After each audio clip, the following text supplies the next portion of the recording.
네, 안녕하십니까. 건강향상 사운드 솔루션을 연구개발하는 얼마 전에 사운드필이라는 애플리케이션을 배포한 디지털 뉴트리션의 대표 김나영입니다. 점심시간에 귀한 시간을 내어주시고 제 발표를 들으러 와주셔서 정말 영광으로 생각을 하고 있습니다. 저희가 디지털 뉴트리션, 디지털 영양제 버전인 앱이랑 디지털 치료제 버전인 앱 두 가지를 동시에 연구 개발을 하고 있습니다. 그래서 오늘은 디지털 영양제를 설명하기에 앞서서 디지털 치료제 먼저 설명을 해드리려고 합니다. 디지털 치료제라는 단어를 들어보신 분들도 있겠지만 대부분이 좀 생소하실 텐데요. 디지털 치료제라는 단어가 디지털 헬스케어 업계에서는 챗 GPT만큼 핫합니다. 디지털 치료제가 과연 뭐길래 이렇게 핫한지 한번 살펴보도록 하겠습니다. 식약처에서는 일단 디지털 치료제를 디지털 치료 기기라고 정식 명칭을 지정을 했습니다. 디지털이라는 단어에 걸맞게 일단 디지털 치료기기 같은 경우에는 소프트웨어 의료기기인 게 첫 번째 필수 조건입니다. 그리고 소프트웨어 의료기기다 보니까 일반 의약품에 비해서 훨씬 시장 진입률이 빠릅니다. 보통 신약 개발을 하는데 15년 정도가 걸린다고 하면 디지털 치료기기 같은 경우에는 평균적으로 3.5년에서 5년 정도밖에 걸리지가 않아서 굉장히 빠르죠. 그리고 신약 개발을 하는데 보통 3조 원 정도가 든다고 하면 디지털 치료기기 같은 경우에는 100억에서 200억 정도밖에 들지가 않습니다. 임상 대상자도 1만 명 정도가 들었다고 하면은 디지털 치료기기 같은 경우에는 500명 내외로 훨씬 적습니다. 이렇다 보니까 디지털 치료기기 시장 진입률이 빠르고 시장이 급속도로 확산이 되고 있고요. 국내에서도 2020년부터 시장이 빠르게 확산되고 있습니다. 그리고 디지털 치료기기 같은 경우에는 처방형이 있고요. 의사의 처방을 받지 않아도 되는 비처방형 두 가지가 있습니다. 급여 적용을 받기 위해서는 디지털 치료기기는 처방형만 해당이 되는데요. 두 가지 모두 환자를 대상으로 하지만 디지털 치료기기 비처방형 같은 경우에는 환자들이 의사를 통하지 않더라도 앱스토어나 구글 플레이를 통해서 다운로드를 받는 게 가능합니다. 디지털 치료제가 등장하기 전에 짧게 디지털 치료제 개발 트렌드 변화를 보시면은 900년대에 들어서 저분자 화합물 의약품에 대한 역사적인 트렌드가 시작이 되죠. 900년에 저분자 화합물을 시작으로 해서 바이오로직스, 바이오시밀러 같은 살아있는 생물을 약물 형태로 저희가 흔히 먹는 알약 형태로 저장이 불가능하다 보니까 주사나 아니면 인체에 투입하는 예를 들어 류마티스 관절염 환자라든지 중증 환자를 대상으로 직접적으로 살아있는 생물을 인체에 투입을 하기 시작을 합니다. 그러다가 점점 디지털 치료제가 고도화되면서 셀 테라피라든지 진 테라피, 유전자 치료제라든지 점점 고도화가 되기 시작하고요. 더 최근 들어서는 디지털 치료제라고 디지털화 되기 시작합니다. 치료기기들이. 근데 디지털 치료제 같은 경우에는 인체에 직접적으로 투입이 되거나 저희가 먹는 치료제가 아니기 때문에 비침습적 의료기기라고 하는데요. 한계가 뚜렷하게 존재를 합니다. 저희가 몸속에서 들어가는 치료제가 아니다 보니까 기존의 을 보조하거나 보완하는 데 한계가 그치고요. 대신 장점도 뚜렷합니다. 기존의 치료제들을 보완하는 대신에 그만큼 부작용도 현저히 적거나 없습니다. 그래서 이거를 구체적으로 구분을 해보자면 보통 디지털 치료제가 스마트폰의 앱 형태로 제공이 됩니다. 물론 그렇지 않고 VR이나 다른 형태로 제공이 되기도 하지만 대부분이 편리함을 장점으로 하기 때문에 스마트폰 24시간 갖고 다니는 스마트폰의 앱 형태로 제공이 되고요. 그렇다 보니까 의료진뿐만 아니라 환자 스스로가 자신의 데이터를 실시간으로 모니터링이 가능하고 자신의 데이터를 분석 또한 가능합니다. 그리고 자신의 데이터가 축적이 되면 그에 맞는 고도화된 의료 서비스도 맞춤해서 의료 서비스를 제공을 받을 수가 있습니다. 또한 말씀드렸다시피 독성이랑 부작용이 현저히 적거나 없습니다. 그래서 글로벌은 일찍이 디지털 헬스케어에 대한 중요성을 깨닫고 의료 서비스의 디지털화가 빠르게 진행이 되고 있었고 가이드라인도 빠르게 제정이 되고 있었는데요. 국내는 이제 2020년에 들어서 혁신형 의료기기에 대한 가이드라인이 제정이 되었고 이제 4개월쯤 후에 20년 8월쯤에 디지털 치료기기 가이드라인이 제정이 되기 시작합니다. 이제 그때부터 국내 디지털 치료제 시장이 빠르게 확산이 되고 투자 시장도 디지털 치료제에 눈을 돌리기 시작을 합니다.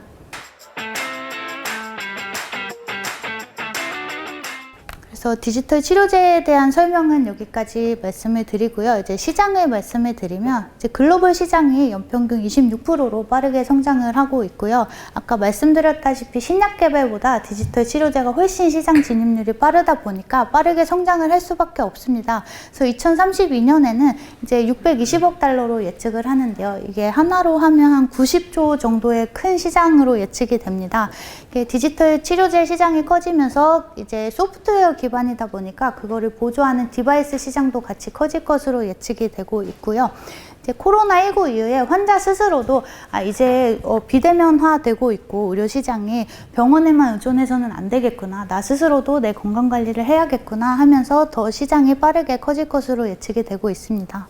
국내에서 이제 아까 말씀드렸다시피 20년에 디지털 치료제 가이드라인이 제정이 되기 시작을 하면서 작년 2023년에 국내에서도 첫 디지털 치료제가 승인이 되었습니다. 둘 다 불면증 디지털 치료제이고요. 솜주라는 디지털 치료제입니다.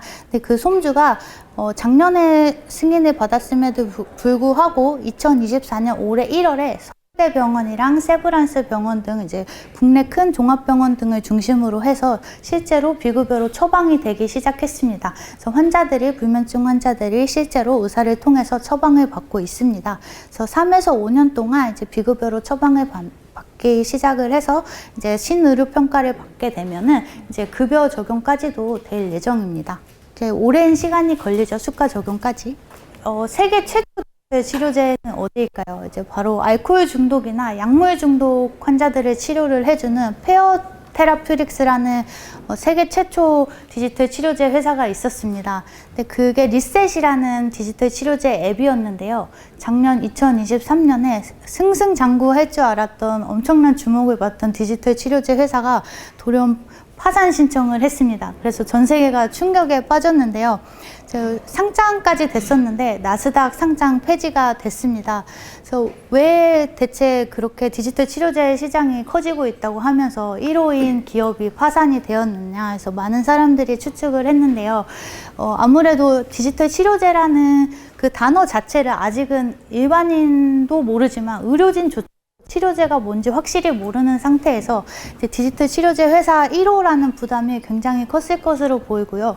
문제는 이제 미국의 보험사들을 뚫어야 되는데 메이저 보험사들을 많이 뚫지를 못했습니다. 그러면 이제 의료진도 잘 모르고 환자도 디지털 치료제가 아직 잘 모르는 상태에서 보험사마저 못 들었으니 이제 환자 입장에서는 잘 모르는 디지털 치료제를 비싼 돈을 내고 쓸 이유를 찾지를 못하는 거죠. 그러다 보니까 이제 페어 테라퓨틱스가 이제 기술력이 뛰어남에도 불구하고 결국은 파산 신청을 하고 자산이랑 기술이 4개로 쪼개져서 매각 절차를 밟았고요. 이게 디지털 치료제 시장에서 어떻게 보면 암울할 수도 있지만 미국 시장이랑 저희랑은 조금 다릅니다. 저희는 어쨌든 간에 정부 차원에서 저희가 국민건강의료보험을 적용을 할 수가 있고 마트에서 이 위기를 기회로 삼아서 굉장히 저렴한 가격에 페어 테라퓨틱스가 갖고 있는 높은 두통 관련 파이프라인을 5만 달러에 인수했습니다. 5만 달러면은 거의 7천만 원밖에 안 하는 가격인데요. 기술력을 이제 저렴한 가격에 이때를 기회를 삼아서 인수를 한 거죠. 그래서 국내에서는 긍정적인 결과가 있을 것으로 예상을 하고 있습니다. 그래서 2022년에 메디게이트 뉴스에서 의료진들을 대상으로 디지털 치료제에 대한 인식을 조사를 했어요. 근데 대부분 70%에 가까운 의료진이 디지털 치료제가 뭐예요? 잘 모르겠습니다 라고 응답을 했습니다. 그래서 아까 미국도 마찬가지지만 국내도 아직은 인식 개선이 첫 번째 우선순위고요. 이제 디지털 치료제를 처방해야 하는 환자, 받아야 하는 환자, 처방받아야 되는 환자, 그리고 처방을 해야 하는 의료진이 먼저 디지털 치료제가 뭔지 알아야 되고, 그거를 먼저 인식 개선을 하기 위해서 정부 차원에서 우선적으로 나서줘야 합니다. 그리고 의사들은 이제 직접적으로 적절한 처방 수가가 책정이 돼야 의사들한테도 실질적으로 이게 도움이 되고 수가 책정이 잘 돼서 어떻게 보면은 느껴지는 돈이 되어야죠. 돈이 되어야 의사들도 처방이 나갈 텐데, 그거를 정부 차원에서 어떻게 수가를 책정을 하느냐, 이거에 따라서 이제 의사들도 디지털 치료제를 적극적으로 처방을 하느냐 안 하느냐가 좀 관건일 것 같습니다.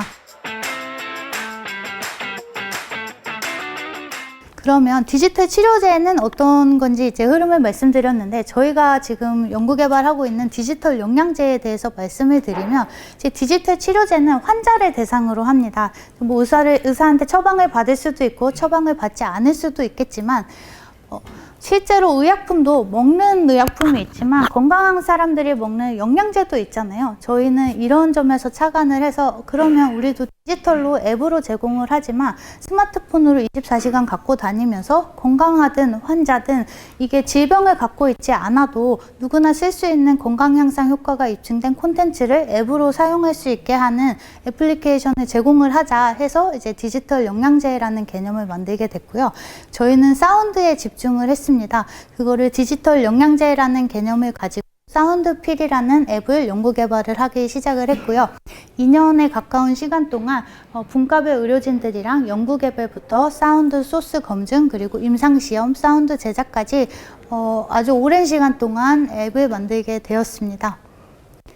저희는 2가지 버전의 서비스를 지금 연구 개발을 하는데요. 얼마 전에 오픈한 사운드필이라는 앱은 사운드에만 중점을 두고 있지만, 사운드 치료제도 저희는 또한 연구 개발을 하고 있습니다. 사운드 씬이라는 이 개념의 디지털 치료제는 비만 디지털 치료제인데요. 저희가 식욕 억제 사운드도 연구 개발이 완료가 된 상태입니다. 디지털 치료제 사운드 씬 같은 경우에는 인지행동 치료를 메인으로 하고 있고요.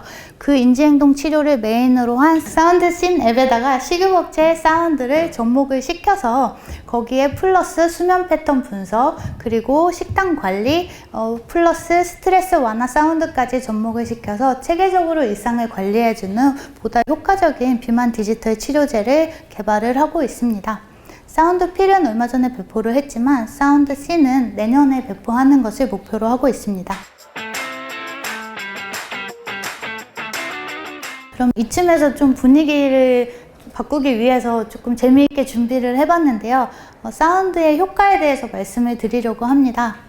지금 제가 한 영상을 보여드릴 텐데요.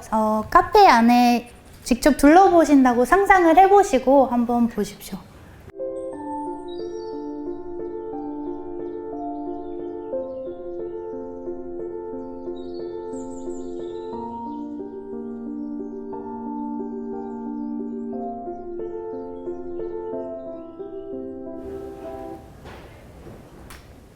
한 번 더 보여드릴 건데요. 이제 똑같이 카페 안에서 카페를 둘러본다고 상상을 해보시고, 네, 어떤 목적으로 보는지 한번 상상해보세요.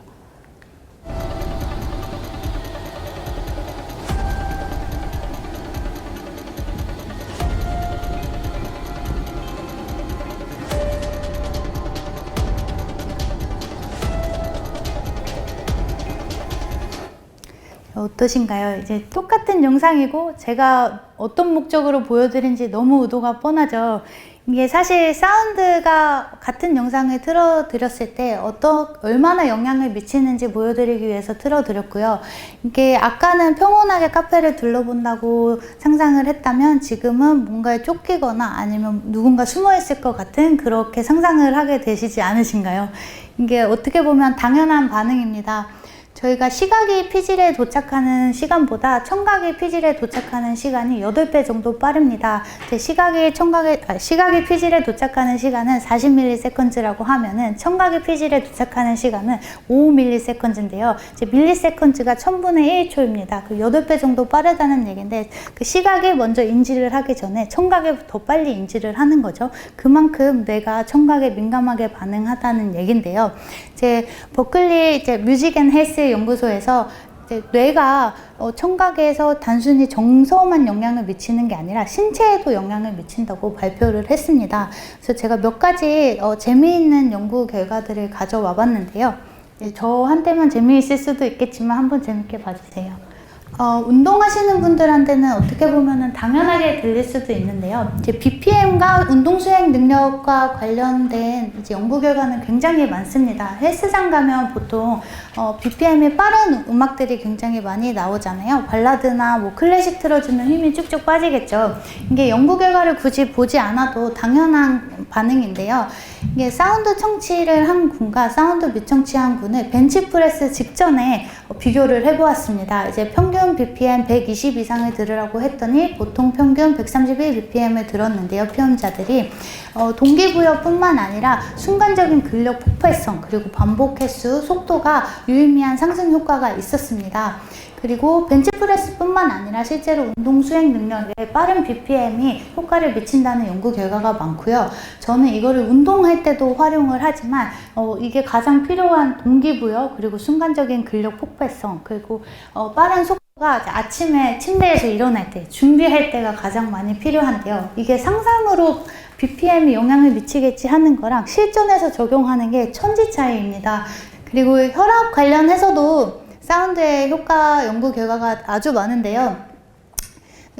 보통 다이어트 할 때도 식단만 한 사람이랑 식단이랑 운동을 같이 한 사람, 그리고 운동만 한 사람 했을 때 당연히 식단이랑 운동을 같이 한 사람이 제일 효과가 좋을 거라고 저희는 예상을 할 수가 있잖아요. 사운드도 마찬가지입니다. 식단만 한 사람보다 식단이랑 사운드를 같이 한 사람이 혈압 완화에 유의미한 효과가 있었다는 연구 결과가 있습니다. 그래서 수축기 혈압이랑 심박수에 대해서 고혈압 전 단계 환자를 대상으로 릴렉스한 뮤직을 들려줬더니, 이거는 주 5회 릴렉싱한 뮤직을 매일 20분씩 들려줬는데요. 수축기 혈압이랑 심박수에 있어서 매우 큰 차이가 있었다는 연구 결과가 있습니다.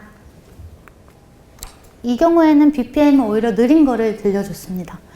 통증 완화 같은 경우에는 MPI 척도로 만성 통증 환자를 대상으로 하는 통증 인지 정도 변화를 측정하는 건데요.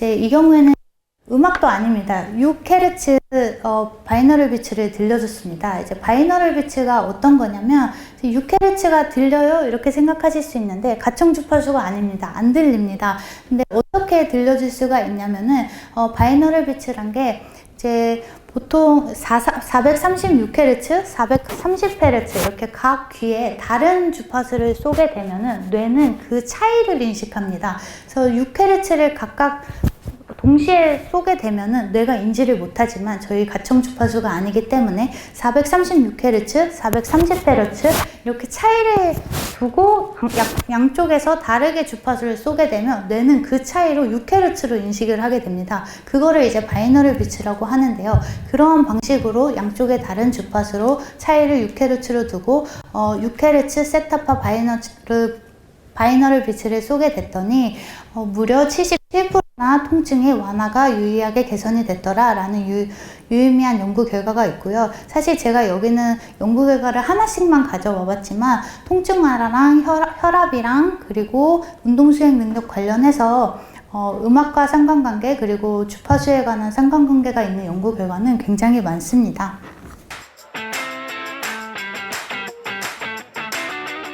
그러면 이제 사운드필로 돌아와서 저희 사운드와 타 사운드 솔루션과의 차별점에 대해서 말씀을 드리도록 하겠습니다.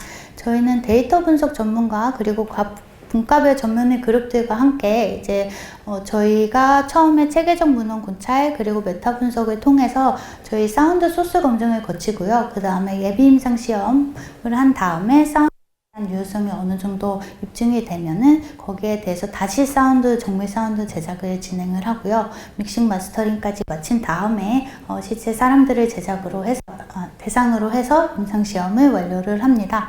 그 후에 해당 사운드들을 저희 애플리케이션에 탑재를 하고요. 저희가 할 때는 실제로 병의원에서 환자들을 대상으로 하는 헤어 집중 테스트라든지 아니면은 24시간 회상법 그리고 칼로리 측정을 할 때도 실제로 대한영양학회에서 사용하는 캔 프로그램이라는 칼로리를 정확하게 측정을 합니다. 저희가 가지고 있는 기술은 AI 기술도 있는데요. 사용자 건강검진 기록을 스크래핑 해와가지고 거기에 맞는 사운드 솔루션을 추천을 한다든지 아니면 간단한 건강 설문을 통해서 건강 레포트를 제공을 한다든지 라는 식으로 다양한 사운드 솔루션이랑 건강 레포트를 제공을 하고 있고요. 그리고 사용자의 뇌파를 측정을 해서 거기에 맞는 사운드 솔루션을 즉석에서 제공하는 기술도 가지고 있습니다. 보통 타 건강향상 사운드 솔루션이라고 하면 굉장히 많아 보이지만 그렇지 않습니다. 보통 유튜브에 올라와 있는 사운드 솔루션 같은 경우에는 제목만 그럴듯하게 지은 게 대부분이고요. 저희처럼 체계적으로 사운드를 제공을 하는 회사들은 디지털 치료제처럼 몇 년에 걸쳐서 하지 않는 이상 일반 웰니스 앱에서는 없는 실정이고요.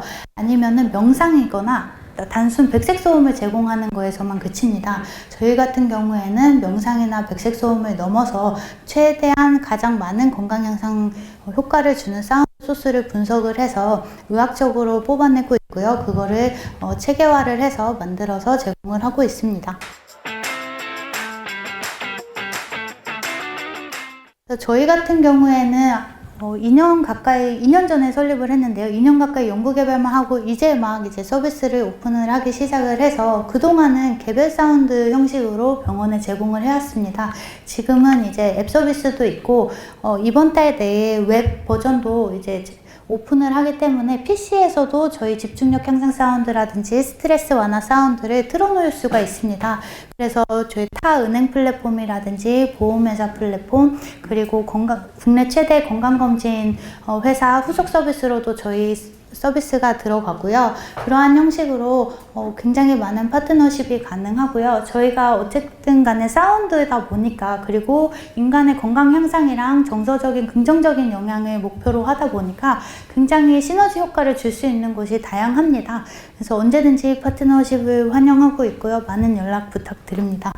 그래서 올해는 이제 저희가 좀 본격적인 마케팅이랑 파트너십을 맺어가려고 하고 있고요. 2025년에는 지금 저희가 사운드 펫이라고 반려동물용으로도 연구 개발을 하고 있어요. 그래서 반려동물용이랑 이제 사운드 씬 아까 말씀드린 비만 디지털 치료제용으로도 이제 좀 매출 안정화를 시키고 BEP 돌파하는 것을 목표로 하고 있고요. 이제 2026년이랑 2027년에는 IPO까지도 목표로 하고 있습니다.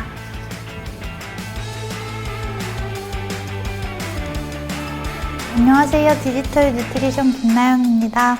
오늘 알찬 시간이었습니다. 좋은 기회 주셔서 정말 감사합니다. 되게 적극적으로 질문을 해주셔서 제 발표를 정말 열심히 들어주신 것 같아서 더 감사했습니다. 앞으로 저희가 정말로 인체에 도움이 되는 건강 향상을 위한 사운드 콘텐츠를 고도화해 나가겠습니다. 슈퍼스타트를 만나서 저희가 LG 계열사랑 많은 파트너십을 맺고 성장을 해 나가면 좋겠고요. 선정이 된 뒤로 이제 많은 계열사랑 미팅을 하고 있는데 이제 시작이라고 생각을 하고요. 저희 서비스도 순차적으로 이제 앱도 오픈을 했고 이번 달 내에 웹 서비스 또한 오픈을 하는데 이거를 발판으로 해서 이제 많은 파트너십 맺어 가겠습니다.